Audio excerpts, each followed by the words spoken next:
이렇게 금리가 높아지고 금리가 높아진 이유 중에 하나가 결국은 유가 상승에 따른 인플레이션 압력이지 않습니까?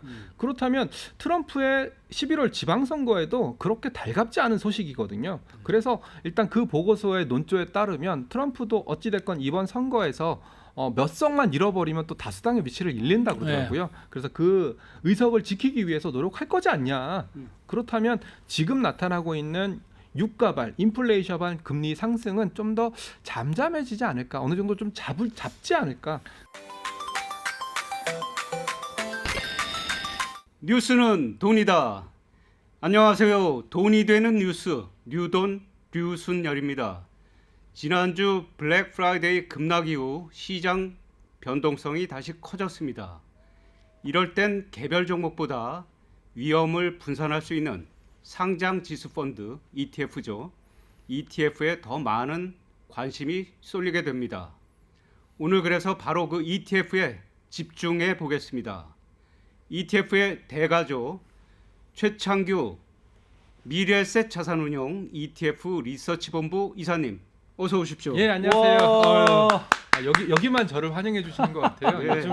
요즘은 ETF에서 주가 때린다, 주가 민다, 뭐 그런 얘기들을 하셔가지고 아예 ETF에서 돈 들어올 때 선순환 구도 형성될 때는 아무도 칭찬 안 해주시다가 돈 좀 빠지니까 그것 때문에 주가가 밀리니까 막 욕하시더라고요. 숙명 아니에요? 뭐 네, 숙명인 거. 그래서 네. 오늘 ETF 시장 흐름과 투자자들이 꼭 짚어야 할 체크 포인트 정확하게 짚어주실 거죠? 예, 그렇게 하도록 하겠습니다. 예. 그리고 이번 주에는 이벤트가 굉장히 많습니다. 5월 21일 날 엔비디아 실적 발표 있고요. 5월 22일 날 국민성장 펀드 출시됩니다. 그리고 5월 27일 날 드디어 개별 종목 레버리지, 개별 종목 인버스 상품 드디어 5월 27일 날 상장을 이벤트가 쭉 잡혀 있군요. 예, 상장을 하고요. 그리고 6월 12일 날 스페이스X 상장합니다. 그런데다가 아마 확정되진 않았지만 6월 달 안에 SK 하이닉스 ADR 상장도 아마 가시권에 들어오지 않을까. 참고로 지금 SK 하이닉스 ADR만 상장하면 우리도 SK 하이닉스 ADR을 기반으로 한 레버리지, 개별 종목 레버리지 ETF를 상장하겠다라고 한 외국계 운용사들이 있거든요. 그러니까 원주, 보통주 가지고도 하고 ADR 가지고도 또 따로 하고. 최창규 이사님 시작부터 막 쏟아내시는데. 아, 그런가요? 잠깐 여기 소개 좀 한번 하겠습니다. 아, 누구시죠? 자, K 증시혁명의 저자 강관우 더 프리미어 대표 자리하셨습니다. 안녕하십니까? 예, 안녕하세요. 예.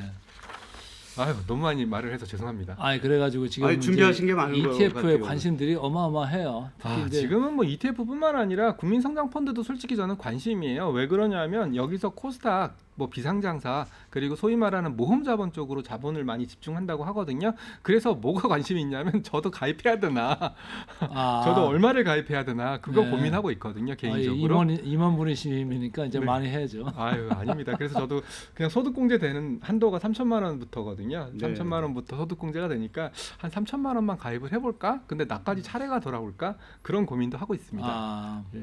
자, 지금 증시 지금 급락 이유부터 한번 여쭤보겠습니다. 네, 일단은 금리 영향이 큰 거죠. 저는 금리 때문에 급락을 했다, 조정을 받았다 이렇게 좀 생각을 하고 있습니다. 가장 트리거 포인트로 작용했던 게 금리였던 것 같아요. 실제로 호주 그 중앙은행도 금리 인상을 했고요. 그리고 영국 같은 경우에도 장기물 금리가 굉장히 가파르게 올랐습니다. 그런데다가 이 금리 인상의 속도가 굉장히 전 세계로 번지고 있거든요. 일본 같은 경우에도 장기물 금리가 굉장히 많이 올랐고요. 한국도 장기물 금리가 많이 올랐습니다. 트럼프 대통령이 원했던 게 결국은 미국은 AI 산업 혁명이 일어나고 있고 AI 산업 혁명은 대규모 캐펙스 자본적 지출을 동반할 수밖에 없습니다. 그런 상황이다 보니까 트럼프 정부 입장에서는 기준금리를 좀 낮춰서 이런 AI 산업들이 좀 더 활성화될 수 있게끔, AI 산업이 좀 더 자본적 지출을 늘릴 수 있게끔 원했던 게 트럼프 정부의 입장이었던 것 같은데요. 그래서 뭐 케빈 워시를 지명했다, 뭐 그렇게 저는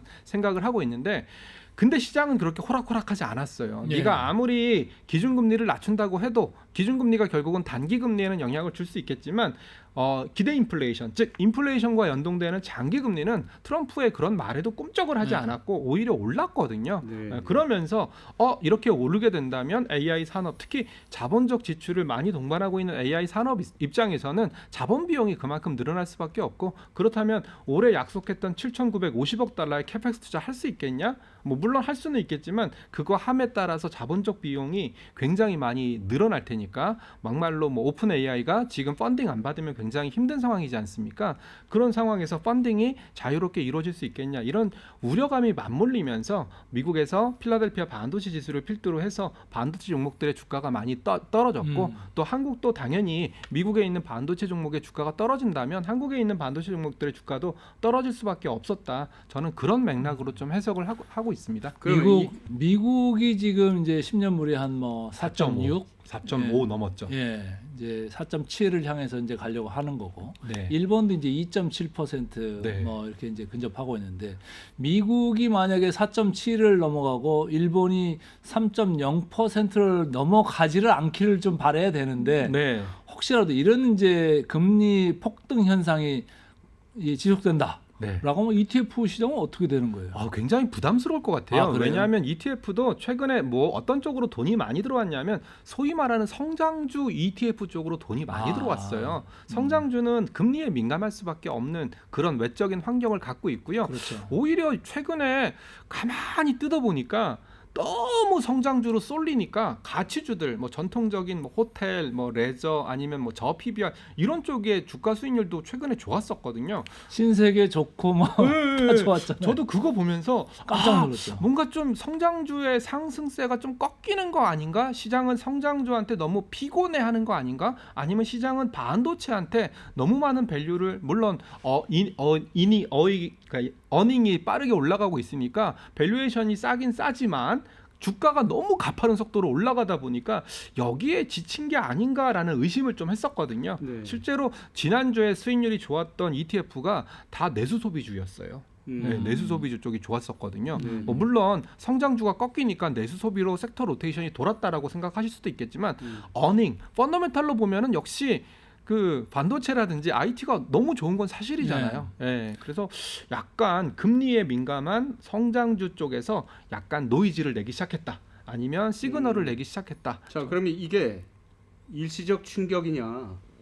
그럼 중장기 이제 긴축 국면으로 가는 거냐? 금융시장이 이게 굉장히 중요한 포인트가 될 거예요. 그렇죠. 굉장히 중요한 포인트죠. 저도 오늘 출근해가지고 뭐 하반기 미국 주시장 전망 이런 것들을 좀 보고서를 보면서 좀 시간을 보내다 왔는데요.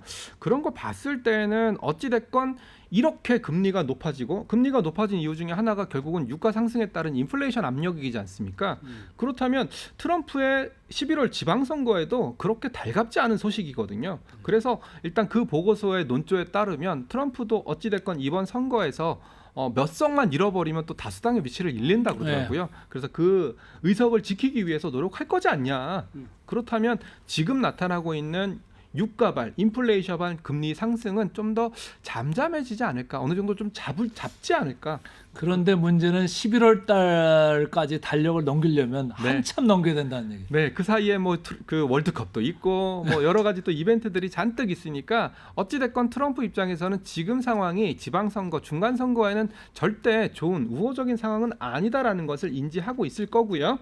인지하고 있을 거니까 결국은 뭐 케빈 워시를 통해서라도 아니면 누군가를 통해서라도 좀 금리를 좀 안정시키려고, 장기 금리를 안정시키려고 노력하지 않을까, 그렇게 좀 판단을 하고 있고요. 이런 정책적인 판단이 어찌 보면 금리의 안정, 금리의 좀 하락 이런 것들을 좀 이끌지 않을까라고 판단하고 있습니다. 제가 사이드로 좀 질문을 하나, 긴급 질문 하나 할게요. 네. 자, 오늘 또 장을 이렇게 보다 보면은 오전에 예를 들어서 ETF 쪽에서 증권 투자 쪽에서 뭐 마이너스로 이렇게 가는 것 같다가 점심 먹고 와보면 갑자기 빨갛게 해가지고 막 사자 들어오고 이렇게 막 순식간에 왔다 갔다 바뀌는데 어떻게 되는 거예요, 그게? 결국은 금융투자 쪽에서 파란색을 나타낸다라는 것은 드디어 ETF 쪽에서 환매, 즉 ETF 매도가 나오고 있다는 뜻이에요. 그렇지만 최근에 가장 무서운 것은 그런 변동성보다도 저는 외국인들의 현물 매도 같아요.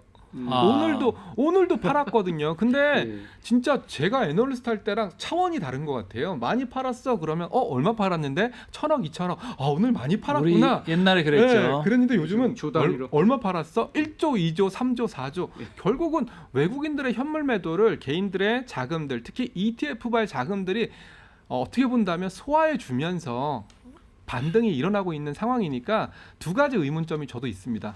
첫 번째, 얼마까지 외국인들은 팔까? 참고로 제가 그림을 그려봤어요. 2000년부터 외국인들의 순매매를 그림으로 쭉 그려보니까 와, 최근처럼 이렇게 폭포수처럼 대규모 순매도가 나온 경우가 없더라고요. 없죠. 네, 없더라고요. 그래서 외국인들의 현물 매도 이따가 뭐 뒤에서 잠깐 얘기하겠지만 배경이 뭐고 얼마나 더 팔 건가, 이게 첫 번째 퀘스천이고요. 네. 두 번째 퀘스천, 개인들 자금 많은 거 인정하는데 ETF 또는 연금 계좌에서 얼마나 받아줄 수 있을까? 그러니까 저도 저희가 강원의 의식주의 하면서 그 얘기를 했는데 예. 얼마나 여기서 받아줄 수 있을 것인가. 예. 지난주 보면 우리가 국민연금 거기서 이제 예. 한국 증시의 주식 투자 비중을 갖다가 이제 아직 결론 안 냈잖아요. 결론 내리기 힘들 거예요. 힘들죠. 예. 2월 3일 지방선거니까 이제 예. 아무래도 이제 넘어가려고 할 텐데 네.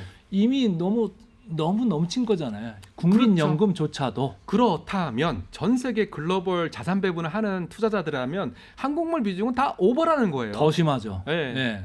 예. 그렇기 때문에 외국인들의 현물 매도는 좀 더 나오지 않을까. 그래서 제 생각이 개인들의 그 장롱에 있는 돈, 네. 그리고 마이너스 통장해서 네. 들어오는 돈, 네. 뭐 여러 가지 돈들이 어디까지 바칠 수가 있을까? 그리고 신용융자 잔고 네, 신용융자금도 사실은 증권사들이 지금 다 한도들이 찬 데들이 많잖아요. 많죠. 그럼 이제 어디서 새로운 바닥난 상황 돈이 개인들의 돈이 어디서 올까요? 근데 저는 아직도 연금 계좌, 특히 지금은 약간 일종의 아직도 포모 장세라고 봐야 되지 않을까요? 그리고 투자를 아직도 한 번도 시작해 보지 않은 사람들도 꽤 많구나. 그렇기 때문에 개인들 자금들도 아직까지 뭐 여력이 얼마다라고 꼭 집어서 얘기할 수는 없겠지만 충분히 더 들어올 수 있는 자금들은 있지 않을까요? 그래서 이제 그런 분들이 들어와서 이제 이익을 내면 참 좋은데 우리가 네. 삼성전자 이제 노조에서 저렇게 파업을 이제 불사하겠다라고 하면서 15% 내놔 네. 이런 얘기하고 현대중공업에서도 뭐지 30% 내놔 이런 거는 밸류에이션에 영향을 줄 수 있는 건데 그 이유 중에 하나가 외국인들의 현물 매도 아닐까요? 그렇죠. 네, 외국인들의 현물 매도. 외국인들은 소위 말하는 ESG, 뭐 소셜, 뭐 거버넌스, 지배 구조, 뭐 노사 관계 이런 거 많이 보는 친구들이니까 외국인들 현물 매도 어떻게 설명할지 모르겠지만 현물 매도의 일부는 뭐 그런 노사 관계라든지 뭐 그런 쪽에 좀 바탕을 두지 않았을까라고 그러니까 좀 이게 생각을 하고 우리가 있습니다. 금년에 코스피 이제 예상 ROE가 23%인데 네. 뭐 한 15%딱 떼놓고 나면은 지수로 보면 한 700에서 1000포인트는 내려갈 수 있는 그 요소가 될 수 있는 거거든요. 그런데다가 최근에 제가 하반기 전망, 국내 하반기 전망도 보니까 목표 지수대가 아직 그렇게 엄청나게 높지는 않더라고요. 8,500에서 한 9,000 정도 보고 있더라고요. 그래서 저는 금요일날 그런 생각을 했어요. 금요일날 고점이 8,040인가 그랬지 않습니까? 그렇다면 뭐 증권사의 하반기 전망이 딱 맞아 떨어진다라는 보장은 없겠지만 8,000까지 오면은 업사이드는 그렇게 여유 있진 않은 것 같다라는 느낌이 오더라고요. 왜냐하면 8,000에 들어가서 9,000까지 간들 한 10%? 12% 그 정도 업사이드 있는 건데 업사이드보다는 오히려 노조 파업이라든지 아니면은 뭐 앞서 얘기했던 ROE라든지 뭐 그런 걸 생각한다면 그리고 또 너무나 빠르게 올랐지 않습니까? 작년 이맘때 주가 지수가 그 얼마였냐면 2,500이었어요. 작년 이맘때. 네, 작년 이맘때 주가 지수 2,500이었어요. 제가 책 쓰기 시작할 때가 2,300, 400였죠. 아, 그러니까요. 네. 그러면 지금 7,500이니까 그래도 3배 정도 오른 거거든요. 그러니까 너무나 속도가 빨랐기 때문에 한번 쉬어갈 좀 숨 고르기. 그러니까 쉬어간다는 게 아예 뭐 밑으로 다시 조정으로 간다 그런 뜻은 절대 아니고요. 예. 약간 숨은 좀 골라야 되지 않을까? 너무 가파르게 뛰어왔으니까. 자, 그 이사님 케빈 허시는 AI가 물가 그러니까 인플레이션을 막을 거다. 네. 이 주장을 그러니까 그건 이제 시장에 뭔가 금리 인하의 어떤 밑자락을 까는 듯한 이 논리를 계속 폈단 말이죠. 네. 그런데 원래 케빈 허시는 매파로 분류되는 사람이야. 아무래도 뭐 대차대조표 축소라든지 네. 그리고 또 이런 월가의 돈이 너무 많이 풀리니까 뭐 빈부격차가 너무 심해진다. 뭐 그런 얘기들을 하면서 매파적으로 분류를 하고 있죠. 그렇죠. 그래서 트럼프의 희망대로 금리를 내릴지는 알 수 없고 오히려 좀 매파적 기조로 처음엔 출발하지 않을까 이런 전망도 있습니다. 네, 맞습니다. 어떻게 보세요? 자, 그러면 케빈 허시가 얘기했던 워시 체제 통화 정책을 전망할 때 핵심적인 부분을 좀 꼽아봐야 되는데요. 결국은 케빈 허시 쪽에서는 AI 생산성을 굉장히 낙관하고 있습니다. 참고로 AI가 결국은 우리의 생산, GDP를 높일 거다 이런 생각들을 좀 하고 있고요. 그리고 AI가 성장성을 높이면, 성장성을 끌어올리면 장기적으로 물가가 안정화될 수 있다. 이런 논리를 피고 있는 게 케빈 워시의 논리고요. 그리고 또 요즘 월가에서 가장 많이 얘기가 나오고 있는 부분이 오케이 알겠다. AI가 성장성, 생산성을 높이는 건 알겠다. 그렇다면 AI가 고용도 늘릴 수 있냐? 즉 생산이라는 게 양적인 측면도 있겠지만 결국은 고용도 늘려야 질적인 측면도 경제 성장의 측면으로 봤을 때 질적인 측면도 개선이 될 수밖에 없거든요. 근데 거기에 대해서는 말들이 참 많더라고요. 저도 AI가 결국은 최근에 구인 건수를 보면은 IT 인력의 고용을 늘린 건 사실이에요. 예, IT 인력의 고용을 늘린 건 사실인데 또 이런 말씀 하시더라고요. AI가 화이트 컬러를 블루 컬러로 만들지 않겠냐. 즉 화이트 컬러를 해고하고 화이트 컬러가 일자리가 없어지니까 정말 몸으로 때우는 블루 컬러의 일을 해야 되지 않겠냐. 이런 말씀들도 하시는 분들이 굉장히 많더라고요. 어떻게 생각하세요? 그럴 가능성이 저는 있다고 보여져요. 네. 저도 이제 이렇게 일을 하다 보면 AI가 있을 때하고 없었을 때를 생각해 보면은 이게 완전히 차이가 너무너무 심하다라는 생각을 하고 있거든요. 그래서 야, 이게 점점점 진화를 한다고 보면은 사람이 할 일이 그렇게 많지 않 남아 있겠구나. 네. 예. 그러면 이제 몸으로 이제 하는 것밖에 안 남는 거죠. 네. 예. 그래서 요즘 약간 우스갯소리인데요. 미장을 해야 되겠다라는 분들도 계세요. 미장. 여기서 미장이라는 것은 예, 예. 미국장을 말씀드리는 게 아니라 이거 예, 예. 저도 나름 정말 재미있는 말이어가지고 예, 이제부터 우리 미장을 해야 되겠다, 예. 미장을 배워야 되겠다 이런 말씀들을 하시는 분들이 주위에 우스갯소리로 그 기술 가지고 런던 같은 데 가면 괜찮게 먹고 살 수 있다고 어떤 분이 예전에 네. 하른에 런던 지점장 하시는 분이 네. 말씀하시더라고요. 호주 같은 데도 돈 네. 잘 벌 수 있습니다. 네. 네. 그래서 결국은 케빈 워시 통화 정책을 한 3가지 단계로 볼 수가 있는데요. 말씀하신 것처럼 단기적으로는 유가, 물가 안정되기 전까지는 금리 인하를 하긴 힘들 거예요. 그리고 예, 예. 고금리를 좀 용인하는 그런 스탠스로 갈 가능성이 높다. 케빈 워시 청문회에서 나왔던 얘기들을 토대로 말씀을 드리는 겁니다. 그리고 중기적으로는 우리가 방금 약간 우스갯소리로 얘기를 나눴던 것처럼 AI가 결국은 생산성을 얼마나 높일 것이냐, 그리고 고용을 늘릴 것이냐, 줄일 것이냐, 그래서 경제가 성장할 것이냐, 경제가 성장하게 되면 인플레이션이 좀 잡힐 거냐, 이런 것들을 좀 아마 중기적으로 꼼꼼하게 체크해 볼 가능성이 굉장히 높습니다. 네. 그리고 장기적으로 봤을 때는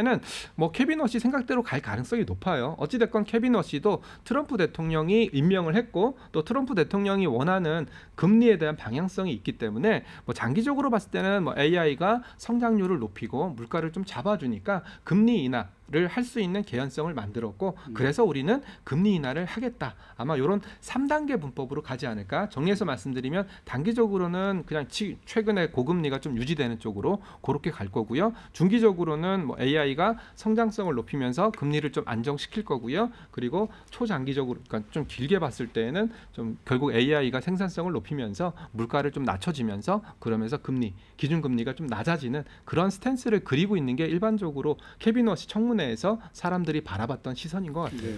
그럼에도 불구하고 네. 또 페드에서 뭐 점도표도 있고 포워드 가이던스도 있고 네. 이런 게 있음에도 불구하고 네.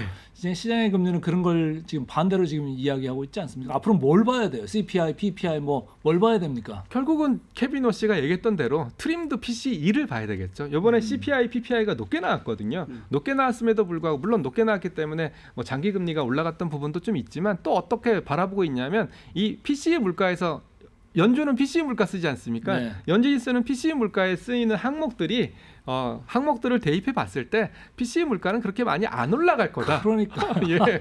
헤드라인하고 코어하고 따로 해가지고 네. 좀 너무 임의적인 거 아니에요? 뭐 저는 트림드 뭐 PC 이런 지표를 볼 때마다 네. 이런 생각이 들더라고요. 우리가 최저 경기 하게 되면 최저 점수 빼고 또 평균 점수 갖고 계산하지 않습니까? 물가도 그렇게 보겠다라고 얘기했으니까 뭐 그 채점 방식을 따를 수밖에 없는 거죠. 그러니까 임의로 너무 가는 것 같아서 예. 시장에서 좀 신뢰를 얼마나 예. 할지 이게 좀 문제일 거는 같다 이런 생각 개인적으로 해봅니다. 그러니까 시장에서는 그 기준금리 인하를 믿지 않는 거예요. 아. 기준금리 인하한다고 해도 단기금리는 좀 어느 정도 영향을 주겠지만 초장기 금리 10년, 20년, 30년 금리는 오히려 올라가는 게 시장도 우리가 얘기했던 그런 부분들을 불신하기 때문이거든요. 그래서 결국은 이런 상황들이 좀 장기화된다면 분명히 AI 성장주들한테는 부담이 될 거예요. 그리고 또 우리나라 증시가 앞서 인트로 멘트에서 주셨던 것처럼 너무 변동성이 큰 이유도 우리나라가 삼성전자, 하이닉스 특히 IT 쪽에 너무 많이 쏠렸기 때문이에요. 시총이 반인데요, 뭐. 네, 시총이 반인데요. 뭐 두 개 합치니까 그게 거의 다죠, 뭐 지금. 네. 네, 두 개 합치니까 2,500조더라고요. 아니, 근데 전문가 두 분이 막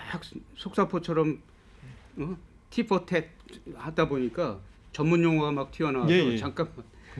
아까 CPI 소비자 물가지수 말씀하신 거고. 예. 또 아까 이니셜 뭐 나왔어요? PPI는 생산자 물가. 생산자 물가지수. 예, 보통 이거 생산자 시청자 이해를 돕기 위해서 잠깐 말씀드렸고요. 네, 보통 생산자 물가가 올라가게 되면요, 그 생산자 물가가 올라간 부분을 소비자 물가한테 전가를 하게 돼 있습니다. 그래서 PPI 물가가 높게 나오면 CPI 물가도 높게 나올 거다. 네. 이렇게 예측하는 게 일반적인 통계고요. 실제로 PPI가 높게 나오고 CPI도 높게 나왔습니다. 자, 그러면 저 정리하면 페드는 연준은 케빈 워시는 트럼프의 바람대로 단계적으로 스텝을 밟으면서 네. 인하 가능성이 있다 이 말씀인 거고. 인하 가능성은 있는데요. 아까 강간호 소장님께서 장기금리. 소장님 말씀하셨던 것처럼 장기금리는 지금 그렇게 시장에 케빈 워시의 바람대로 흘러가지는 않는다. 그렇죠. 네. 그래도 네. 연준이 정책금리 기준금리를 내린다는 것은 굉장히 큰 거죠. 네. 시장에 큰 네. 저 시사점이 있는 거고. 그런데다가 또 케빈 워시는 점도표라든지 이런 걸 없앤다고 그러지 않았나요? 네. 그러니까 하여튼 임의적인 게 많아지고 있는 것 같아요. 예, 그러니까 지금부터는 이제 케빈 워시 의장이 됐으니까 시장에서 이제 바라는 건 되게 많은데 또 케빈 워시 의장은 또 일종의 좀 깜깜이 연준. 예, 그러니까 친절하지 않은 연준. 근데 또 문제는 네. 그 이사회 구성 7명인데 네. 4명이 바이든이 임명한 사람들이 계속 앉아 있고 3명만 이제 트럼프 쪽인데 트럼프에서는 누구 하나 쫓아낼까 이거 생각만 하고 있는 건데 네. 케빈 생각대로 이렇게 마음대로 갈 수 있을까요? 아유, 그러니까요. 그러니까 깜깜한 데다가 또 불친절한 데다가 또 방금 말씀하신 것처럼 또 마이런 이사 슈퍼 비둘기가 나가면서 케빈 워시가 들어온 거지 않습니까? 그러니까 또 비둘기도 한 명 사라진 데다가 이러니까 오히려 시장에서는 불확실성. 지금 증시만 불확실한 게 아니라 중앙은행이 네. 예를 들면 한국은행은 네. 한국은행도 그 금통위원이 하는 총재 포함 7이죠. 만약에 3대 3으로 갈린다 그러면 이제 총재가 캐스팅 보트를 하는 건데 뭐 이런 상황보다는 대체로 보면 하는 총재의 의중대로 거의 갑니다.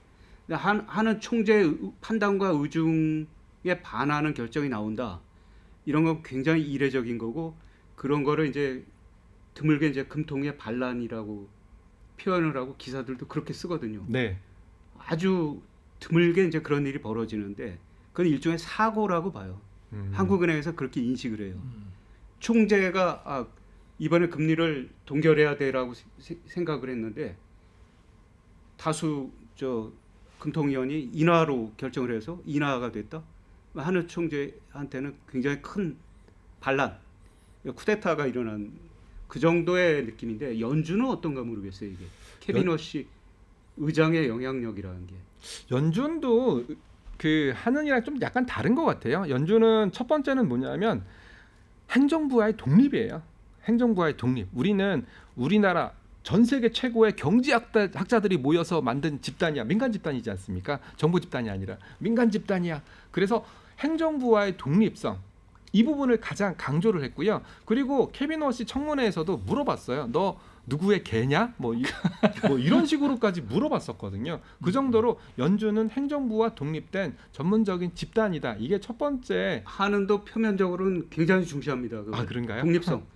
뭐 그런 점에서는 이제 금리 인하로 간다 그러면 시장이 조금 그건 긍정적인 신호로 받아들일 수도 있겠네요. 증시는. 지금 상황에서는 긍정적인 신호로 받아들일 겁니다. 왜냐하면 장기금리가 튀면서 이번 조정이 시작됐기 때문에 어찌됐건 사람들은 트리거 포인트를 장기금리의 반란, 장기금리의 굉장히 급등해서 원인을 찾고 있어서 일단은 장기금리가 안정화되는 게 가장 첫 번째 목적성이 될 것 같아요.